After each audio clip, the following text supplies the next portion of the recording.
ketika sedang bersembahyang, si Dimantra mendapatkan hadiah dari sang dewa karena ia terlalu rajin bersemadi. Dewa memberikan manik merah yang berisi seorang anak yang akan dinamakan Manik Angkeran. Dari manik tersebut terpancar cahaya dan berubah menjadi seorang bayi laki-laki yang diberi nama Manik Angkeran. Si Dimantra sangat bersukacita. Manik Angkeran sangat diperhatikan dan dimanjakan.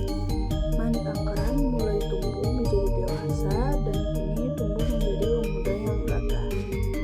Kini ia sangat suka berjudi sabung ayam, namun keberuntungan tidak pernah menjadi miliknya. Ia terlibat banyak hutang yang membuat Manik Angkeran secara diam-diam mengambil harta yang disimpan oleh kedua orang tua. Suatu hari, Empu si Dimantra berniat mengambil uang di tempat penyimpanan tersebut. Si Dimantra pun kebingungan karena hartanya hilang begitu saja. Si Dimantra pun meminta maaf kepada ayahnya karena telah menggunakan uangnya untuk berjudi. Dan si Dimantra tidak punya uang sepeser pun karena sudah dihabiskan oleh Manik Angkeran. Manik Angkeran meminta tolong kepada ayahnya agar bisa membayar hutang yang dia pakai menjudi. Si Dimantra pun mau membantu Manik Angkeran dan akan segera bersembahyang ke gunung. Si Dimantra meminta petunjuk kepada sang dewa.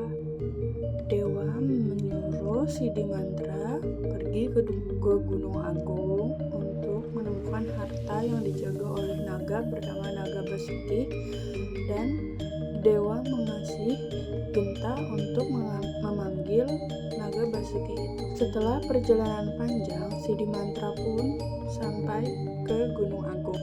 Si Dimantra kemudian membunyikan Genta untuk memanggil Naga Basuki.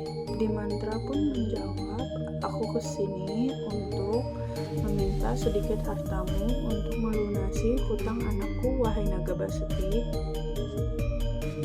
Naga Basuki pun menjawab, "Baiklah, tapi aku punya pesan kepada anakmu. Tolong sampaikan kepadanya untuk menggunakan harta ini dengan bijak." Si Dimantra pun berterima kasih kepada Naga Basuki dan akan menyampaikan pesannya kepada Manik Angkeran. Si Dimantra pun pulang dengan membawa harta dari Naga Basuki. Sesampainya ia di rumah, ia memberikan harta tersebut kepada anaknya untuk melunasi hutang-hutangnya serta berhenti berjudi. Namun hal itu kembali terjadi. Manik Angkeran selalu saja berjudi. Dan seperti biasanya, Manik Angkeran selalu kalah dalam perjudian. Tak lama Manik Angkeran datang menemui ayahnya untuk meminta harta lagi. Si Dimantra berkata, "Manik, kau telah melanggar janjimu. Aku tidak akan membantumu lagi." Manik Angkeran kebingungan karena ayahnya yang sangat marah dan tidak ingin membantunya lagi.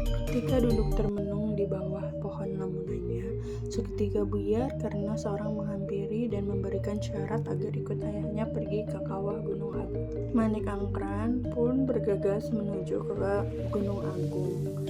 Sesampainya di Gunung Agung, Manik Angkeran mengikuti ayahnya dengan membunyikan Genta tersebut.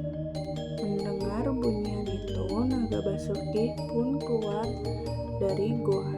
Naga Basuki pun bertanya, "Siapa engkau, wahai makhluk fana, dan apa tujuanmu datang ke sini? Mengapa engkau memiliki Genta tersebut?" Di waktu yang sama, si Dimantra pun terbangun dari tidurnya.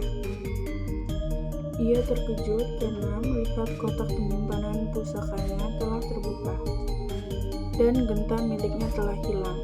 Ia pun menuju Gunung Agung untuk mencari tahu. Naga Basuki pun mengetahui bahwa Manik Angkeran telah berbohong. Naga Basuki memberikan hartanya dengan perasaan yang marah. Naga Basuki berkata, berkata, "Ambillah harta ini dan jangan kesini lagi." Ketika Naga Basuki memberikan hartanya, Manik Angkeran tertuju pada permata besar yang berada di ekor sang Naga Basuki.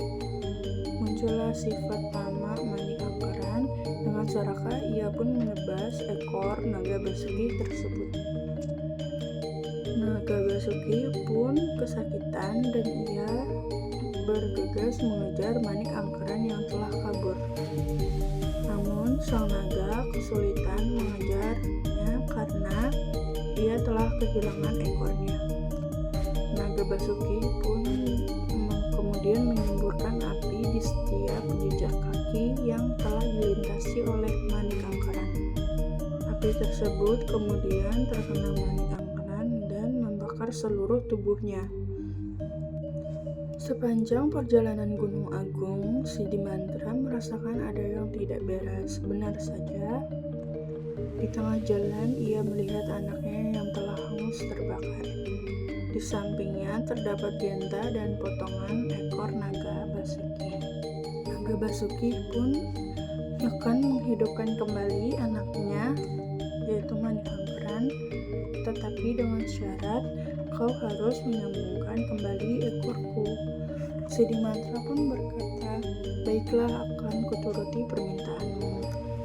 Bila mana Manik Angkeran hidup kembali, saya akan mengembalikan ekor itu kepadamu untuk mengabdi di sini selamanya." Dengan kesaktiannya, ekor Naga Basuki dapat tersambung kembali. Sang naga juga memenuhi kembali janjinya. Dari mulutnya keluar asap tebal, kemudian muncul sosok Manik Angkeran yang wujudnya sama seperti sedia kala.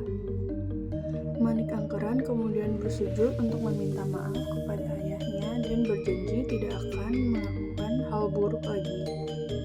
Sidimantra memaafkan anaknya, tetapi ia tidak akan bisa hidup bersamaan lagi. Dia menyuruh anaknya untuk hidup mandiri dan kemudian Sidimantra kembali menuju Daha. Di tengah perjalanan, Sidimantra memikirkan caranya agar putranya tidak mengulangi kesalahan yang sama. Di tengah perjalanan, Sidimantra memikirkan agar putranya tidak lagi mengulangi kesalahan yang sama. Garis itu membelah dua dan membagi daratan menjadi dua bagian. Perairan telah memisahkan keduanya. Kedua daratan tersebut bernama Pulau Jawa dan Pulau Bali dan sekarang dikenal dengan legenda Selat Bali.